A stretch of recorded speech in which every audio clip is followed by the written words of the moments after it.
Well, welcome everyone. Good afternoon to those of you on the West Coast. Good evening to all of us others who are in this time change and it's already dark. I'm thrilled to have so many of you joining us from all over the country for tonight's webinar. My name is Shelby Monier, Vice President of Patient Programs and Education here at Zero.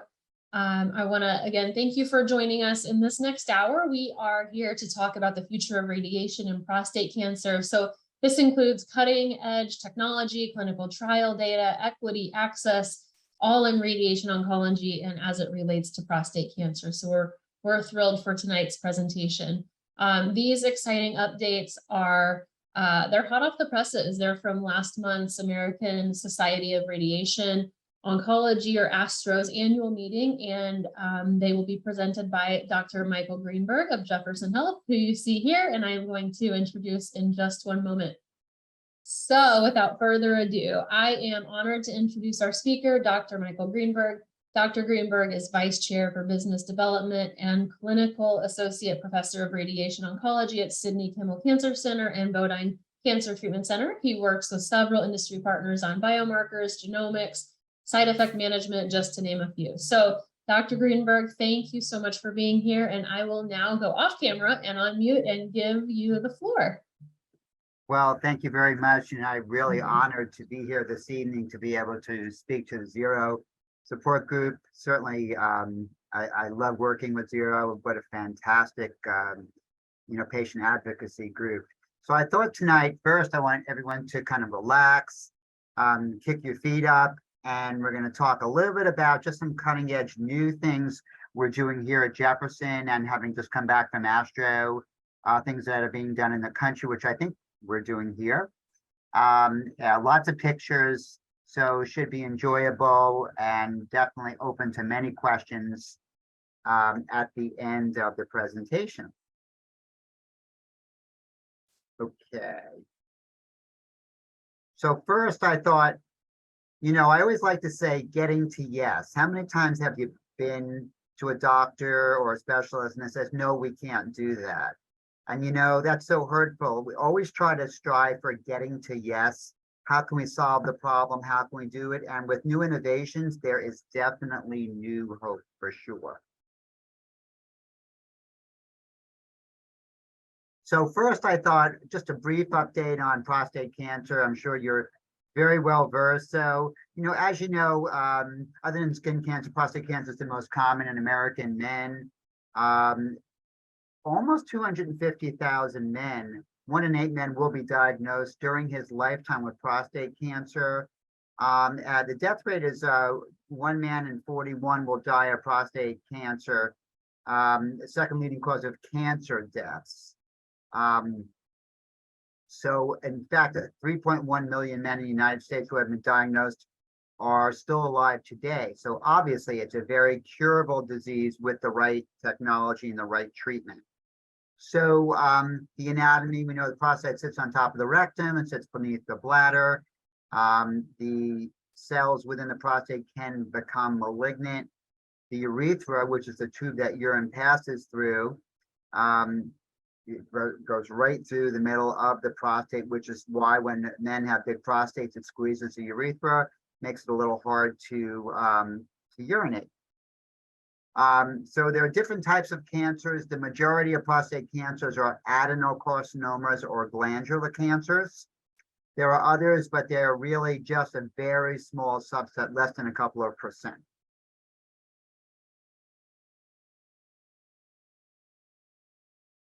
Precancerous conditions, high-grade PIN, intraepithelial neoplasia, just inflammatory changes.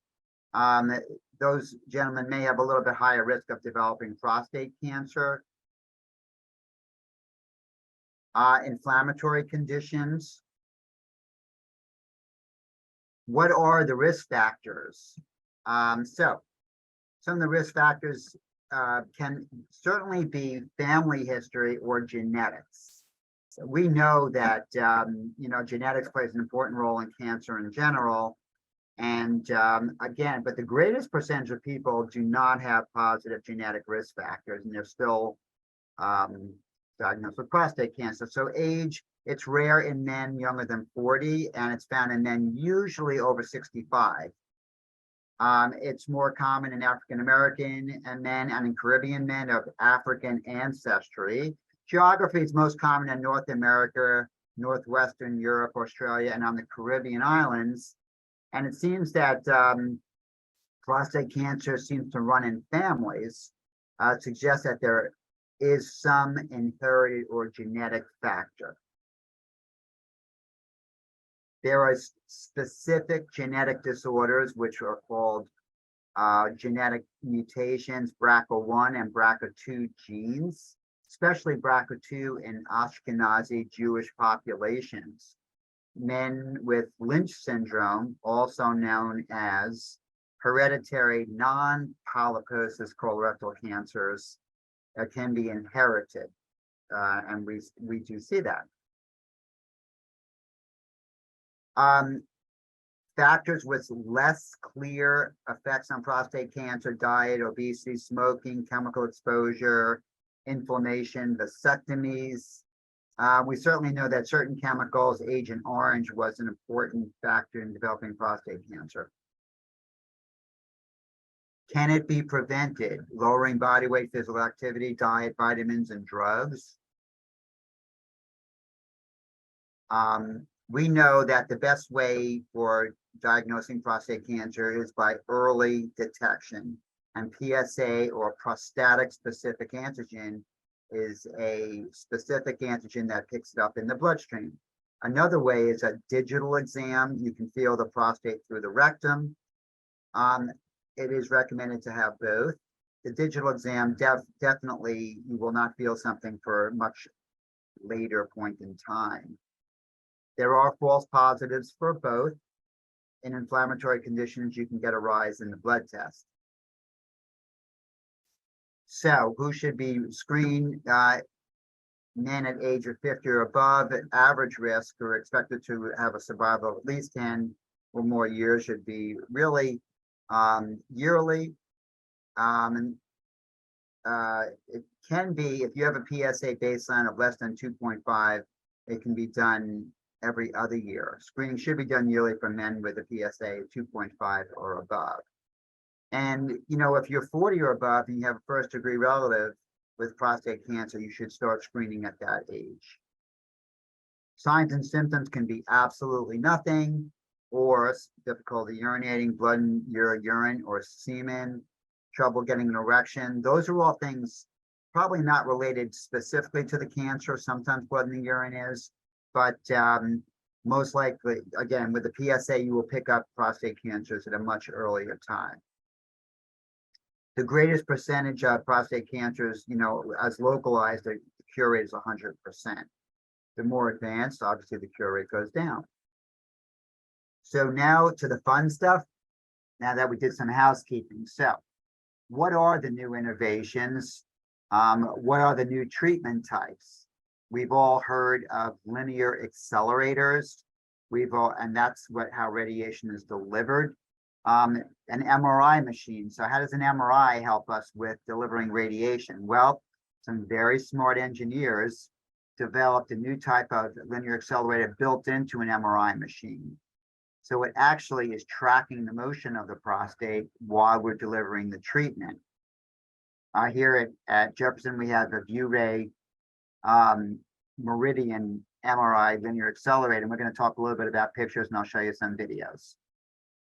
So first, how's the anatomy? What's the anatomy of the prostate? Why is MRI far superior to CT or CAT scan based treatment? Most of the modern treatments right now are based on CT or CAT scan. So if you can see my arrow moving, this is the bladder. We all know what the bladder is. This is the seminal vesicles, important in producing semen, and they are attached to the top of the prostate. This is the middle of the prostate. And here's the rectum, femoral heads, and what we call the fibromuscular stroma or zone. And this is the bottom. We call it the apex of the prostate. Here are the muscles, the ischiorectal fossa. So this kind of supports your pelvis, and it surrounds your rectum, and the prostate is right on top of it here. And this is your pubic bone.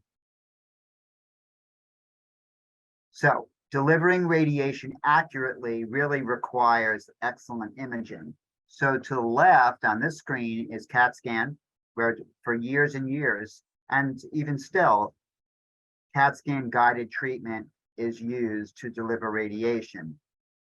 We plan the radiation, we draw on the CAT scans to show the computers what we want to treat. Well, to the right is an MRI showing the rectum and the sigmoid, and the anatomy is much more precise and specific.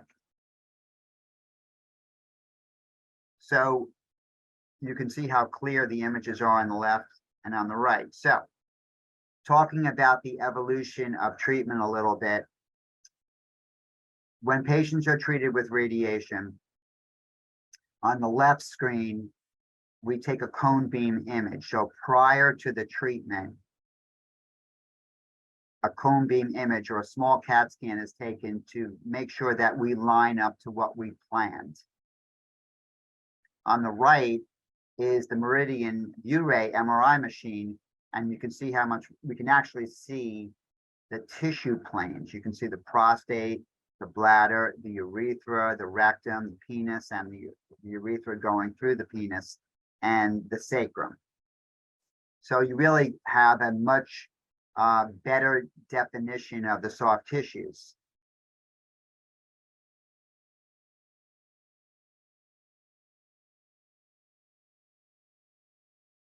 I'm just going to show a short video which describes why we use MRI.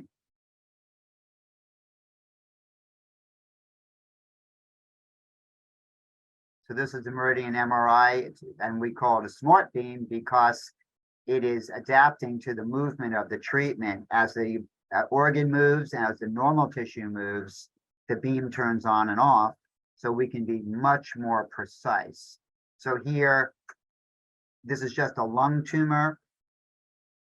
We use it in all parts of the body, but I have treated masses within the lung from prostate cancer. And we're able to track the movement of that particular tumor.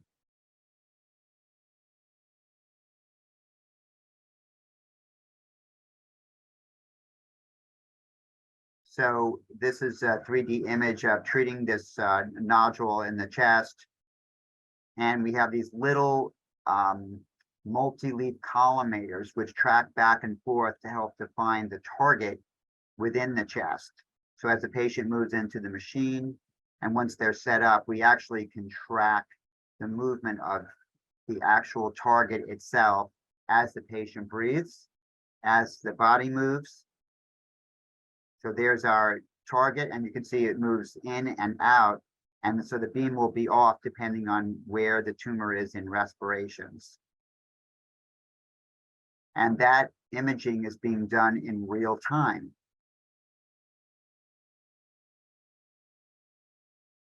So you can see beam is on, beam is off, depending on what we're treating.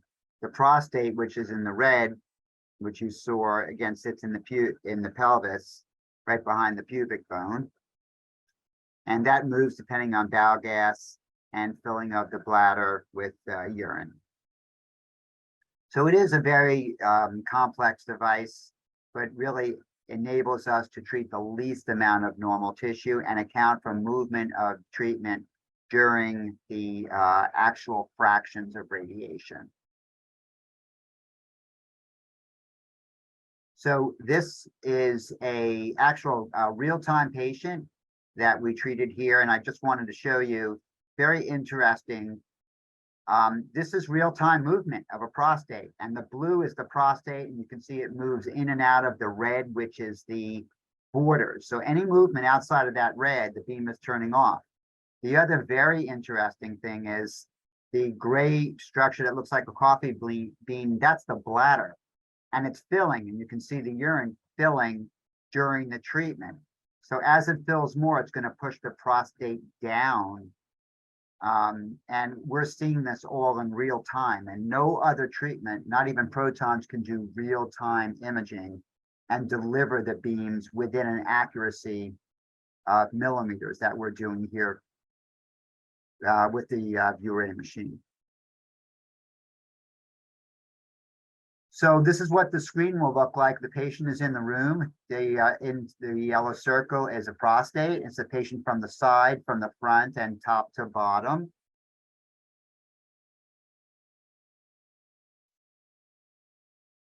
And you will see, very interesting, how the bowel is, here's the bowel, there's bowel gas, which is coming through slowly, and that's going to move the prostate as well. It's going to push on the bladder, push on the prostate, and with the MR treatment, we can account for that.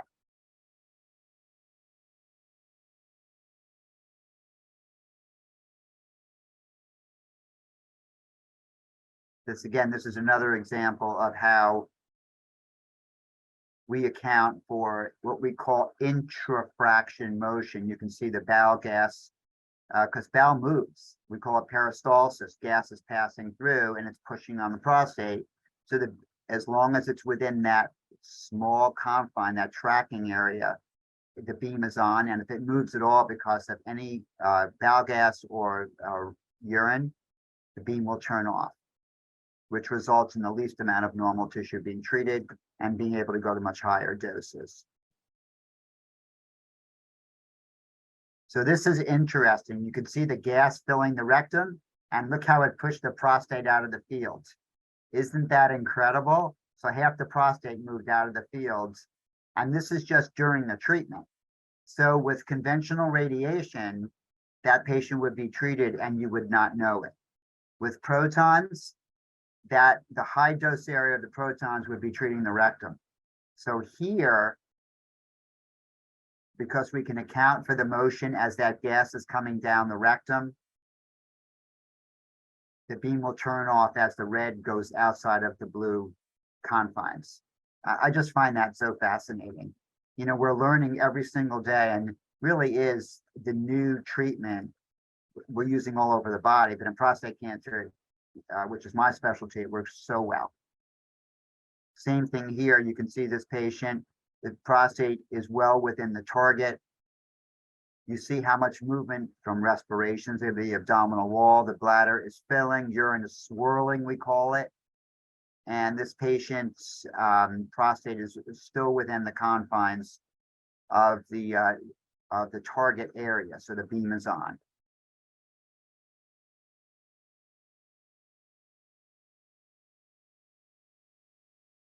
Just speeding up the version, I wanted to just show you how much movement. So what you're seeing is the dose display.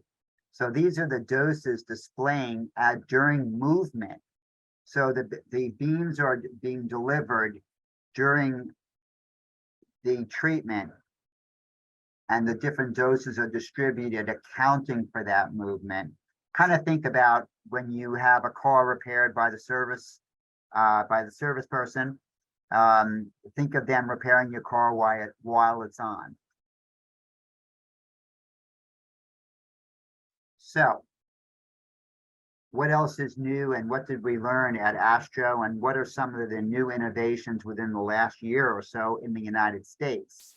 So PSMA, prostate-specific membrane antigen, and PET scans. So many of you have heard of PET scans before, positron emission tomography. So PET scans have been used for many years in cancer, and they work on metabolic imaging, on metabolism. And it used to be we use sugar or FDG to define a target. Well, now we find in prostate cancer that we can target the PSA molecule and find very small metastasis. And by treating those at very high dose, we can treat these what we call oligometastasis before they can spread to other structures. And we actually can now cure patients with low volume metastatic disease. So this is a picture of a PSMA PET. Now, normal organs will also show uptake as the tracer is being washed out through your body. So this is the liver, this is the kidneys, and then it's being washed out through the bladder. But these green dots are lymph nodes. And you can see them here in a transverse cut and here in the pelvis.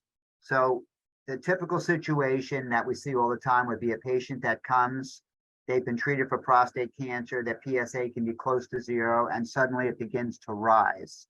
So we do a PSMA PET scan, and areas light up in these lymph nodes. So we know that those are consistent with recurrent disease because they are specific to the PSA molecule. So now, with specific technology like MRI linear accelerators, we can treat oligometastasis for cure. So this is a gentleman that had a prostatectomy about 5 years ago, and his PSA was 0, and his PSA started to go up. And he had a PSMA PET scan, and you see light up here where my arrow is. Now you do see light up here too, and that's bowel, because it is metabolized through the bowel. But here, these are 2 lymph nodes. So we know now there's no disease anywhere else. These are all normal areas of uptake. We're going to use high dose radiation. We call it stereotactic radiation with the MRI linear accelerator to target that area. The reason we use the MRI linear accelerator is because all this around the structure is bowel. So we don't want to injure this bowel. This is the same patient from top to bottom. So this is all normal bowel and bowel gas, large bowel, small bowel, kidneys, spinal cord. And here is where the target is. So we can target that area with several millimeters, giving a very high dose in 5 fractions over a period of about a week to a week and a half, and limiting the dose to all the normal structures as much as possible to very, very low doses, accounting for bowel gas, accounting for patient movement. And again, this is from front to back. So lots of light up from normal structures, kidney, bowel, liver. This is the heart here. But right here where my arrow is are the 2 lymph nodes that light up. And this is the target area. So we need to stay away from all these structures, and we can, within a millimeter or 2, really deliver a very high dose with stereotactic radiation now with the MR linear accelerator, and account for motion. This is a very interesting case of a patient where, remember what I said, getting to yes. So previously, this patient would really just be thought to be what we call palliative. They would get hormonal therapy alone or just some palliative radiation. So this patient has prostate cancer, which is growing onto the rectum. Here's the rectum. This is normal filling of the bladder. This is a PSMA scan. This is the femurs and the pelvic bones and the soft tissues. So, you know, here at Jefferson, we like to get to yes. And so this patient had what we called oligometastasis. He has one area here, which is a lymph node. He has the prostate here. That's normal bladder. And right here is a spread to his pubic bone. So he has 3 areas. And you saw how large it was on the rectum, but it wrapped around. So with the ViewRay linear accelerator, we're able to design a treatment volume to treat very high dose areas around the prostate and around the sacral area and the pubis, limiting dose to all of the normal tissue, the rectum, the bladder, and all of that of the bowel, which is moving while you're delivering the treatment.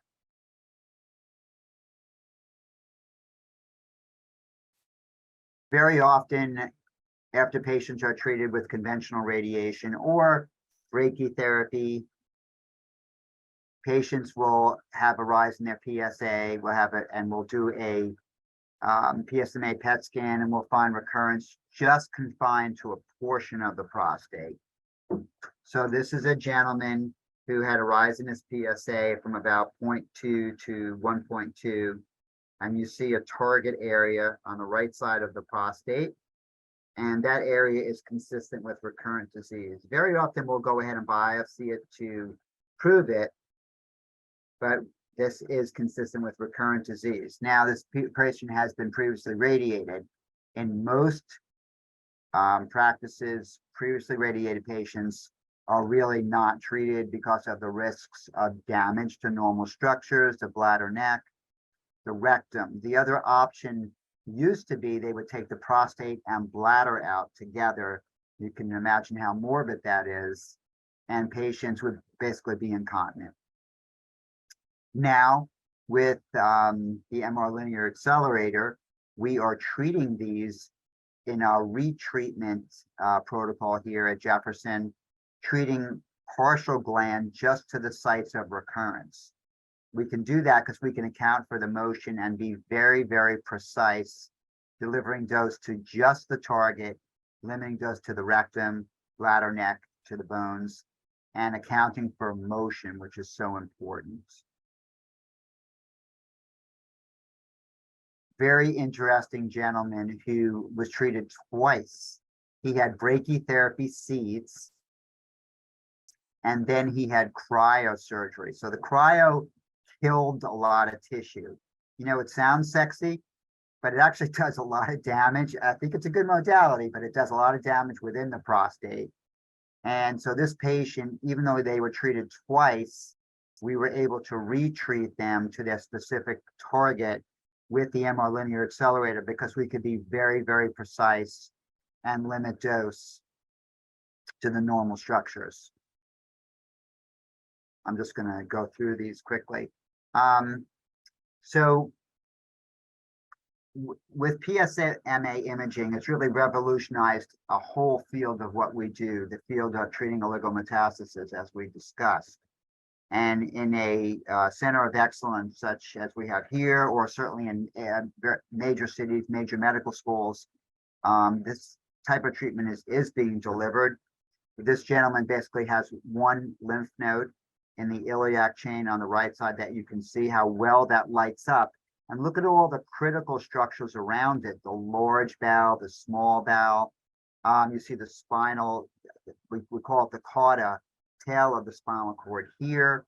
And the only thing we want to treat is right here. So being able to account for that motion, the target will be treated, accounting for that motion and delivering little to no dose to the bowel and spinal cord. Same thing here, very hard. You know, here we are treating not only one target, but two targets. So we're treating this pre-sacral lymph node. We're learning so much now with PSMA as far as how prostate cancer travels and how it shows up in lymph nodes just in front of the sacrum and in the iliac chain. And we're going to treat this patient, even if they've been treated before to the pelvis, to these two target areas and limit dose to this entire envelope of small and large intestine. Same thing here. And here, so you see this lymph node that's contiguous with the sacrum. It's contiguous with the rectum as well. This is normal uptake in the bladder. So we need to wrap the target around this tumor and push it away from the rectum. And we can do that with real-time imaging with the ViewRay Meridian MR Linac. So you can see it side to side, one lymph node here, one lymph node here, and how we can define the target treatment to the areas that are at risk.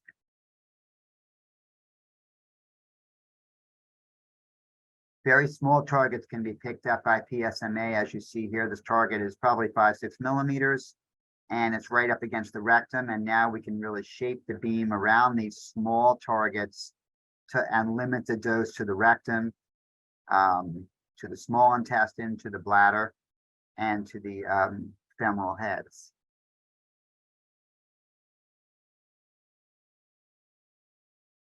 Okay. So, there are different ways that we protect normal structures. As we said, one is now being able to account for motion. The other way is putting a barrier in between the rectum and the prostate so that we can push the rectum away. So we first started in 2016 using what we call spacers, and they were a material which was placed minimally invasively through the skin with transrectal ultrasound, and it turned to a solid material gel that pushed the rectum away. And here in the blue is what we call a spacer. Now, this is a new revolutionary spacer we're using here at Jefferson, and it's called Barrigel. It's hyaluronic acid. So hyaluronic acid is really an inert material that the plastic surgeons use as filler, such as in the lips. So it's been used thousands upon thousands of times and very safe. And we can place this percutaneously. The patient's awake, takes about 15 minutes, and it pushes the rectum away from the target, which is basically within the pink and within the red, which wraps around the rectum. Very difficult case here.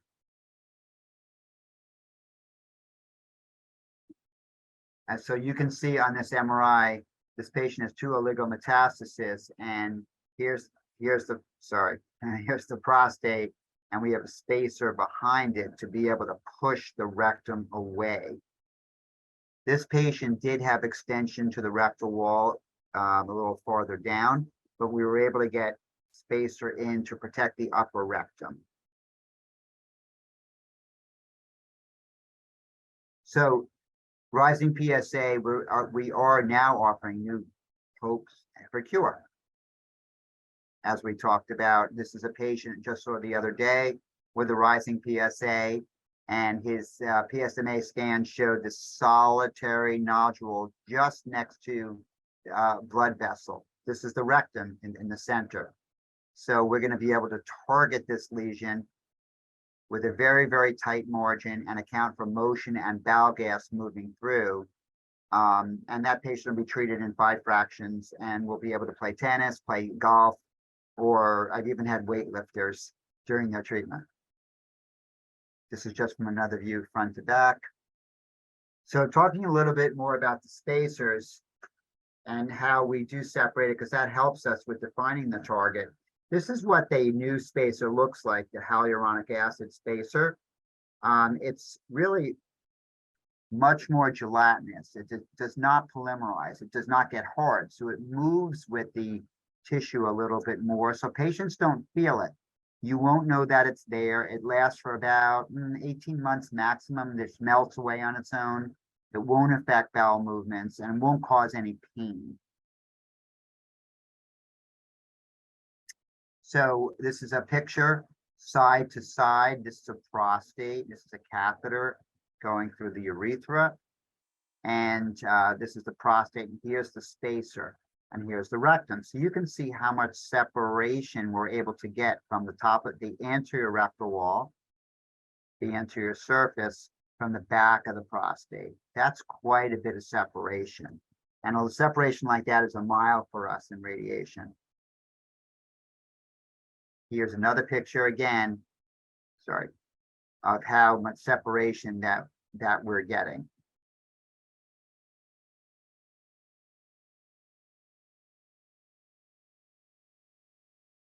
So I wanted to just show you this patient who has a spacer in. Here's the spacer. This is the rectum. You can see the motion, and look how the bowel gas is pushing against the prostate and the bladder's filling. Isn't that interesting how the bladder fills? We never saw this before, how it's swirling and pushing down on the prostate. The spacer is pushing it away, and the beam is accounting for motion. And as long as that red is within the yellow, the beam's on. As soon as it moves out, the beam turns off on the MR linear accelerator. Okay. So finally, to one of the last innovative topics I was just going to discuss today was Pluvicto. or lutetium. So years ago, we started treating with radiopharmaceuticals, medications that had radiation that delivered to the bone to treat tumors, specifically prostate cancer. Well, lutetium was just recently FDA approved for treatment of prostate cancer, and it targets the PSMA molecule. But so with the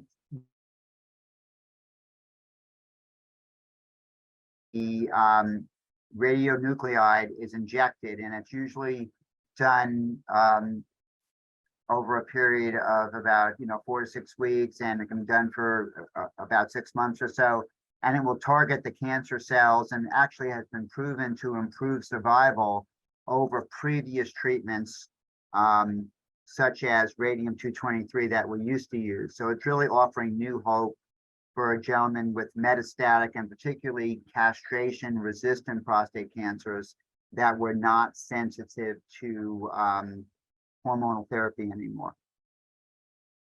And we were one of the first in Philadelphia to be able to deliver that treatment, and we now have a very active lutetium protocol and program, which is championed by Jesse Denome, as well as our physics staff and radiation safety staff and nurses, and they're really doing a great job.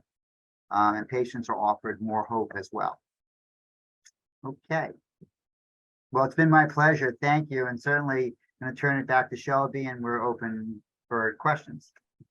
Yeah, great. Thanks, Dr. Greenberg. We have several questions, so we'll get to as many as we can. I'm going to go back kind of to the beginning Sure. and try to filter them accordingly and group them together for you. So I think this first question that came in is actually a great place to start. I think this patient is wondering if you could speak to, after what we think of as primary radiation therapy may have failed, is there then, what's then the next step? Is this the future? What you kind of just talked about, is this the future even after what we consider primary radiation therapy has already failed in a patient? Right. So we have a very active retreatment protocol now that with the MR linear accelerator, we are treating those patients again. So whether they failed within the prostate, we are treating those patients again, or in a lymph node, or outside, like in the abdomen or bone. But I think that gentleman is specifically saying as far as a recurrence within the prostate, and before it was very morbid surgery, but now with the MR linear accelerator, we are treating them all the time. And patients are tolerating it very well because we can be so precise and limit the dose to the normal structures, specifically the urethra, the rectum, the bladder neck. We have a question about general margins. I mean, I heard you mention the millimeter. It was just a very brief comment, or 1 or 2 millimeters. I'm not sure. I don't want to put words in your mouth, but I'm guessing a patient asked about the reduction of the margins in being treated. Right. And if you could speak to what those margins are, or maybe what they were and what they are now. Well, being able to account for motion really gives us leeway as far as to make margins very tight. So our margins are about 3 millimeters, and I think we can even get them down to 2 millimeters, which is really tight. But because we're accounting for intrafraction motion, in general, but in radiation prior to this, the margins were a little larger because we needed some wiggle room, so we didn't miss the target. But now, with these very, very tight margins, and knowing that we're treating what we want to treat, the dose to the normal tissues is very negligible. Right. Yeah, that's amazing. Those videos were so unbelievable. We have a patient asking what type of radiation is used with the linear accelerators. So these are photons, just like a regular linear accelerator. Usually we use 6 MV, 6 million volts of radiation. And this, it is regular radiation, but it's delivered with real-time MRI imaging. Yeah. Another question similar to the margins. I think this is a really interesting question. Can the the depth of the beam be controlled to the target, and we can see when the prostate moves outside of the Right. circle. But what about the depth Right. of the beam? So the depth is energy dependent, and by delivering many beams, so there's approximately 17 to 21 beams that are used for a prostate treatment. So with protons, where you can adjust the depth, with photons, is what just normal radiation is, we kind of design the dose cloud around the prostate with these 17 to 21 beams. So we're kind of painting it around the prostate. The problem with protons is it is depth dependent, but it's not accounting for the motion. So that high dose can go in the normal tissue as the prostate moves because of bowel gas. And we just saw it's exquisite how much it actually moves. Wow. Yeah.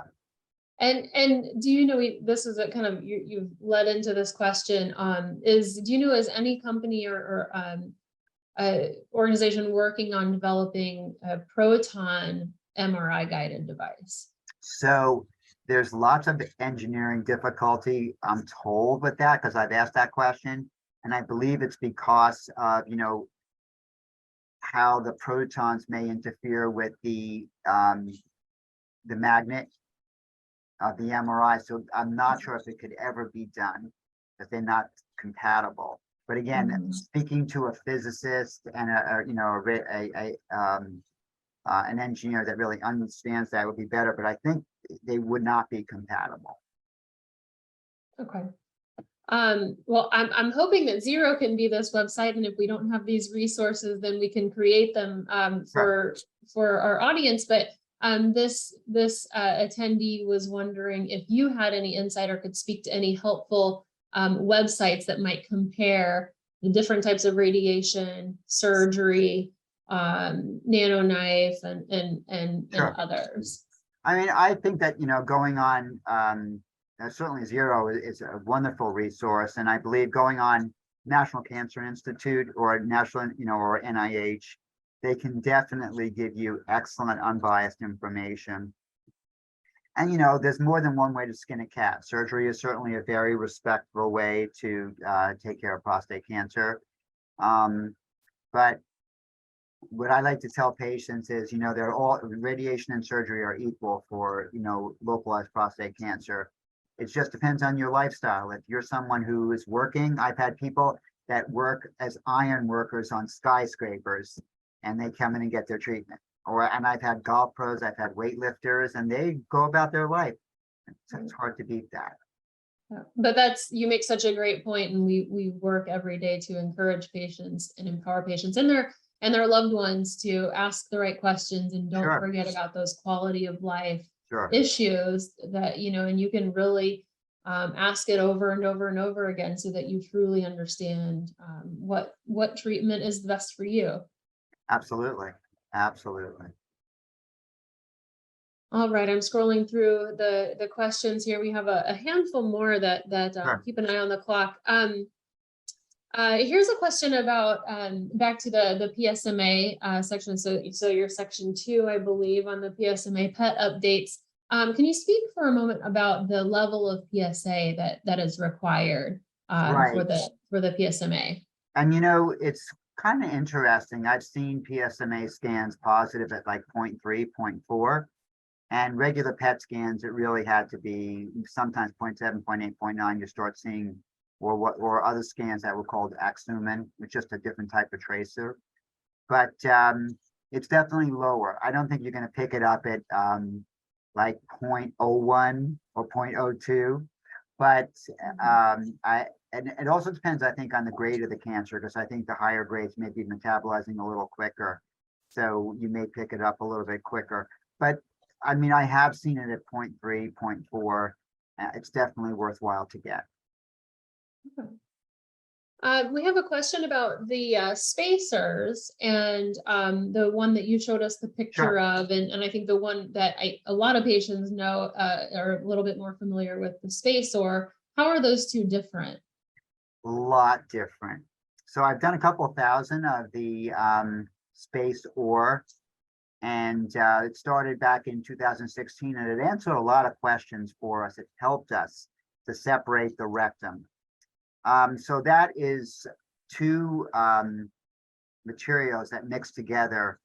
They're injected quickly and separate the rectum from the separate the prostate from the rectum. And but once they're in, they're in. So and it's solid. And then usually after 6 months, it starts to melt away. So once it's done, it's done. There's no going back. And that's great, but you know, you don't always get an absolute perfect placement.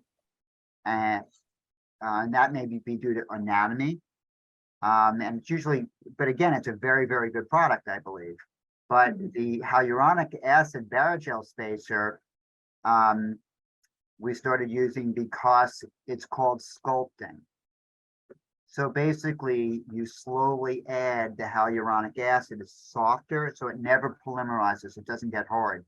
And you start placing it, and you just keep on giving a little more and a little more until you get exactly what you want. So if you find it's a little bit light on one side, you want to separate the rectum more on one side as compared to the other.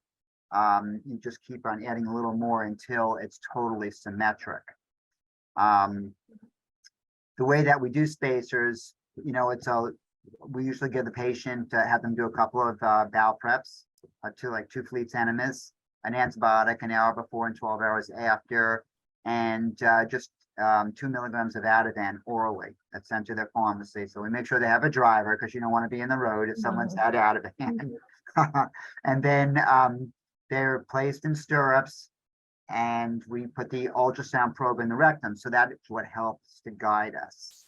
And then we do a lot of lidocaine or novocaine around the prostate as a block.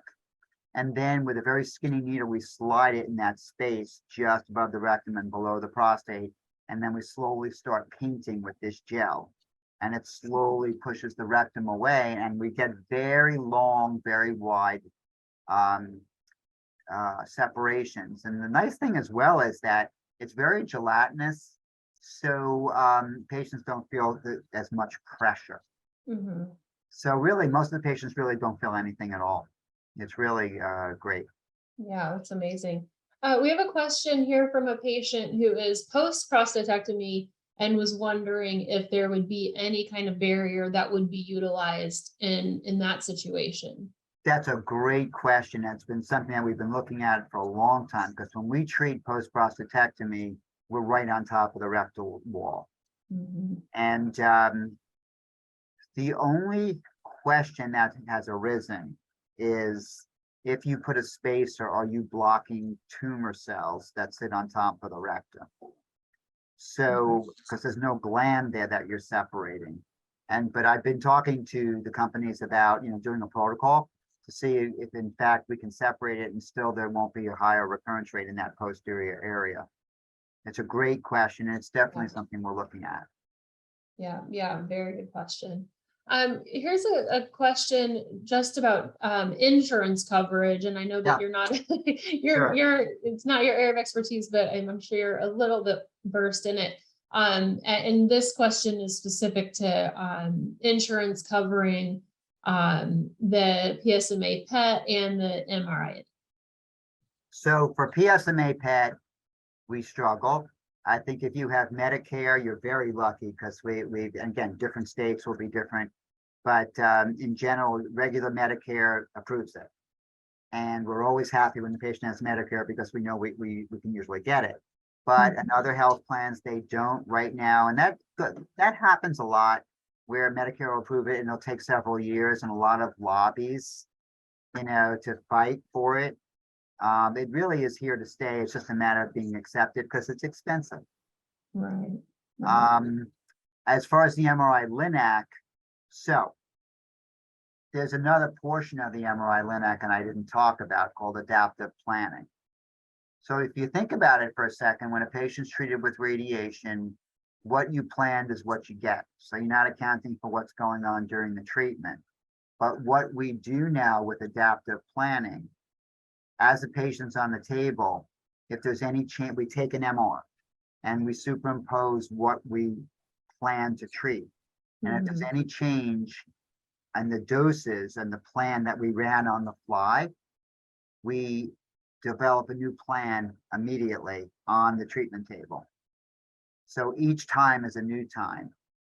So that is a little more expensive, but so far insurance companies are understanding it. And again, Medicare is the best, paying for adaptive treatment.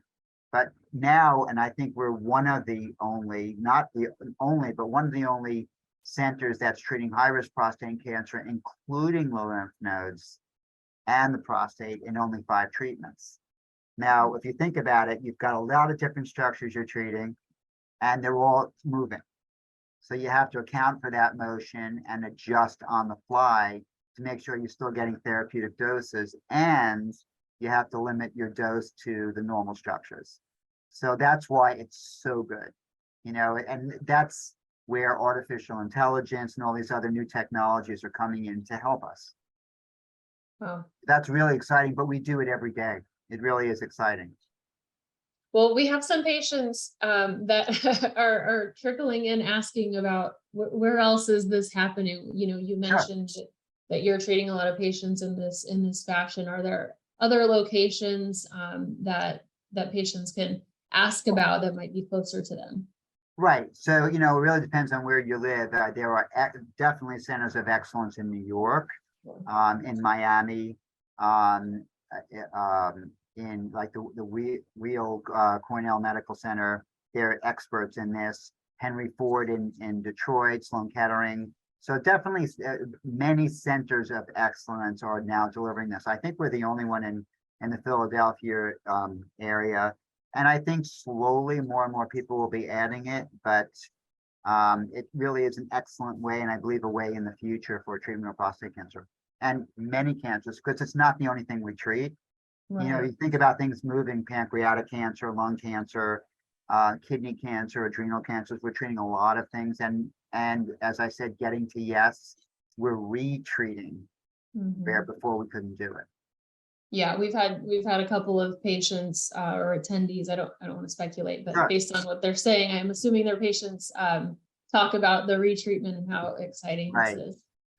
We have time for 1 or 2 more questions. This patient is wondering about any advancements in treating bone metastases, and you can keep it specific to radiation or not, whatever you feel comfortable. So Pluvicto, lutetium is one thing that absolutely, you know, targeting specifically these areas with the radiopharmaceutical improves survival. There is a lot of new androgen specific blockers, pills, that are now working very well on targeting these molecules, and using high dose rate radiation stereotactically in 1, 2, 3, or 5 fractions. That we do that, we call that oligometastasis. So for instance, I had a patient who was treated for prostate cancer with radiation 10 years ago. He had a rise in his PSA to 0.9. PET scan showed one single area in the femur. Single area, 1 centimeter. So we treated him with stereotactic radiation with the MRI Linac, because he had previous radiation, to a very small target, just 3 fractions. And that his PSA went to 0. Wow. So, you know, it's a very high dose radiation in a short period of time. And part of the theory behind that is not only the radiation, but the theory with stereotactic radiation is that it may jumpstart the immune system to induce an immune response, targeting, using your own immune defenses to kill tumor. Right, which we've seen huge success in. We've seen that, absolutely. Other cancers. Great. One final question. This individual is asking whether or not a hip replacement might disqualify the patient from receiving MRI guided radiation therapy. So maybe hit on that, but any other significant surgeries that might impact that. You got it. So no, it does not. There is some distortion, but we treat patients with our artificial prosthetics all the time. There's a couple of things that make it a little more difficult. Certain cardiac, right now we're not treating patients with pacemakers, even though they're MRI compatible. There are centers that do, with very specific monitoring. And I think we'll be getting to that for sure. Certain non-MRI compatible devices, certain defibrillators and things like that. I just had a patient who wanted the treatment with an MR accelerator, and he had a loop recorder and he had it taken out. So, so I think we're in the early stages of what's actually going to be safe. And I think most of these things are safe because patients can have diagnostic MRIs, and it's being studied now for sure. Because again, like I said, we want to get to yes. We want to always be able to deliver a cure. It's not just treatment now, it's really for cure. Yeah, and it's, I think our goal of, in our name of zeroing out prostate cancer, at least getting prostate cancer to that chronic manageable disease until the next big thing comes. Right. So this idea of retreatment is so exciting. It's incredible. It really is, a huge percentage. I can just tell one story. So I had this gentleman, Filipino gentleman who was 85 years old. And, people say, oh, well, 85, they're, they really just give them some hormonal therapy or they're fine. They're not going to live long enough, And of course, the longer you live, the longer your life expectancy is, which is kind of interesting because if you live that long and you're healthy, then you're going to live longer. So, and this gentleman had a solitary recurrence. He was treated with prostate cancer about 10 years before, and he was very vibrant and healthy. And we did retreat him, and I just saw him back, and he was symptom-free after retreatment. I mean, absolutely not one symptom, which is so gratifying. So we know, so, we're studying this, and we really think that it's going to make a huge difference in the future. Yeah, absolutely. Well, Dr. Greenberg, I can't thank you enough on behalf of all of the patients. We had so many call in and listen in. This recording will be available on our website. We'll put it a few places and sprinkle it throughout the website so it's easy to find. But Dr. Greenberg, thank you. It sounds like ASTRO was a huge success, very exciting, and we're always looking forward to chatting with you and learning all that we can. And it's my pleasure. And certainly if patients have questions, they can email me. It's just michael.greenberg@jefferson.edu. Thank you. That's so generous. Yes, my pleasure. Okay, great. Well, wonderful. With that, I'd like to thank you once again, and thank all of our participants for listening in tonight, and wish everyone a happy and safe evening. Yes, and happy holidays. Yes, same to you. All right, Good thank night. you very much. Good night. Thanks. Bye-bye.